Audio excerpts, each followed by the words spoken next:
DC360 has a powerful built-in flashcard system. Navigate to the Resources tab and hit Flashcards. Here are your filters where you can filter the flashcards depending on the course or unit, as well as the colour coding system. Scrolling down, we can see the flashcards. You are able to go through and click on the flashcards to see the reverse side.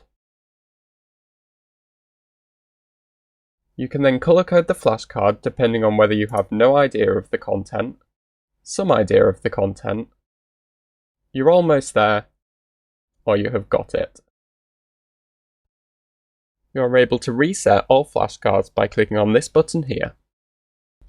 Alternatively, you can start from a random flashcard. This will take you to a view where the flashcard is the primary focus. Clicking on the main flashcard will show the reverse side.